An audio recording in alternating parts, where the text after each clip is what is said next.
Kita sudah sampai di segmen terakhir di Market Review dan terima kasih juga untuk Anda yang masih bergabung bersama kami. Pak Sutrisno, kita lanjutkan kembali Pak.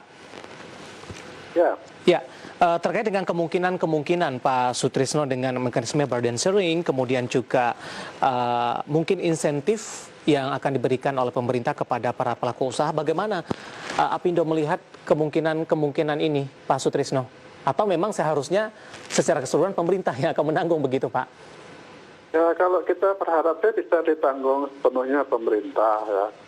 Tapi tentu nanti kita lihat bagaimana pembicaraan lebih lanjut ya dari berbagai kemungkinan yang tentu tidak saling memberatkan gitu loh. Tapi orientasinya kita itu harus bisa kembali menumbuhkan ekonomi kita, bisa kembali meningkatkan kegiatan bisnis kita gitu.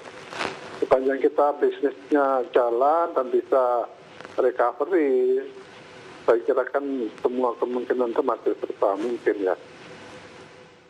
Baik, dengan adanya insentif ini akan memberikan bantuan kepada para pelaku usaha Pak, kalau mekanisme ini berjalan? Ya tentu, kalau misalnya ada insentif-insentif, misalnya dari sisi perpajakan, dari sisi biaya produksi kita bisa dibantu untuk diringankan, ditekan, gitu kan. Kemudian juga dari sisi permintaan akan meningkat lebih baik. Saya kira itu kan nanti ada kondisi yang optimum di antara berbagai macam kemungkinan itu.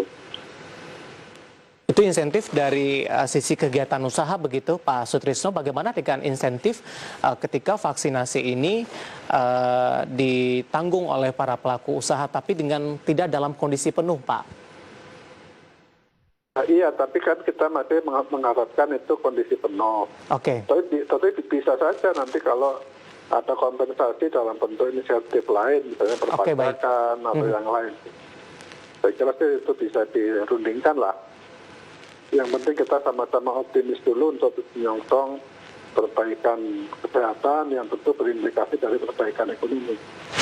Tapi sampai sejauh ini Pak Sutrisno, dari sisi pelaku usaha, apakah memang bisa dikelompokkan untuk jenis sektor-sektor usaha tertentu yang memang tidak memiliki kemampuan dalam membantu pemerintah untuk vaksinasi karyawan, atau secara keseluruhan memang mengalami tekanan yang cukup dalam, Pak Sutrisno? Yang pertama, sektor usaha kecil UMKM yang di pasar-pasar yang melibatkan begitu banyak orang, saya kira mereka tekanannya berat ya. Itu harus dipikirkan apakah misalnya mereka harus dibantu full ya. Kemudian sektor yang berkaitan dengan lalu lintas orang seperti penerbangan, hotel dan restoran, pariwisata, itu sektor yang paling terdampak ya, paling awal terdampak dan kelihatannya paling belakangan dia nanti melakukan recovery.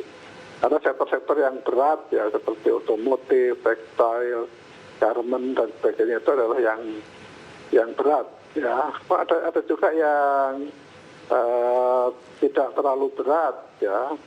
Ada yang justru yang netral itu seperti pertanian, industri makanan minuman. Ada yang baik misalnya telekomunikasi, kemudian yang berkaitan dengan farmasi, obat-obatan, kimia, itu saya kira sektor yang baik. Tentu mereka dengan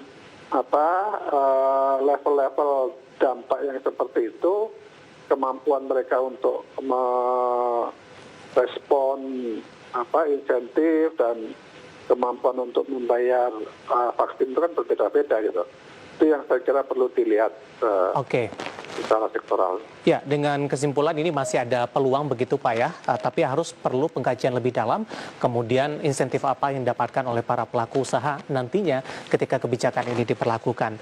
Baik, Pak Sutrisno, terima kasih sudah bergabung Pak, waktu kita cukup terbatas. Sehat selalu Pak Sutrisno.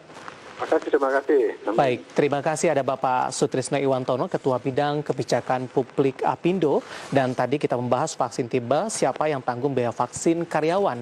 Dan tadi jawaban dari Asosiasi Pengusaha Indonesia. Dan pemirsa, perbincang tadi mengakhiri kebersamaan kita di Market Review kali ini. Dan walaupun vaksin sudah datang, bukan berarti abai terhadap protokol kesehatan. Tetap utamakan 3M, memakai masker, menjaga jarak dan jauh kerumunan, dan mencuci tangan karena vaksin bisa disalurkan ke masyarakat masih dalam tahap proses yang panjang. Akhirnya saya David San Oval dan seluruh kerabat kerja petugas mengucapkan terima kasih dan sampai berjumpa kembali.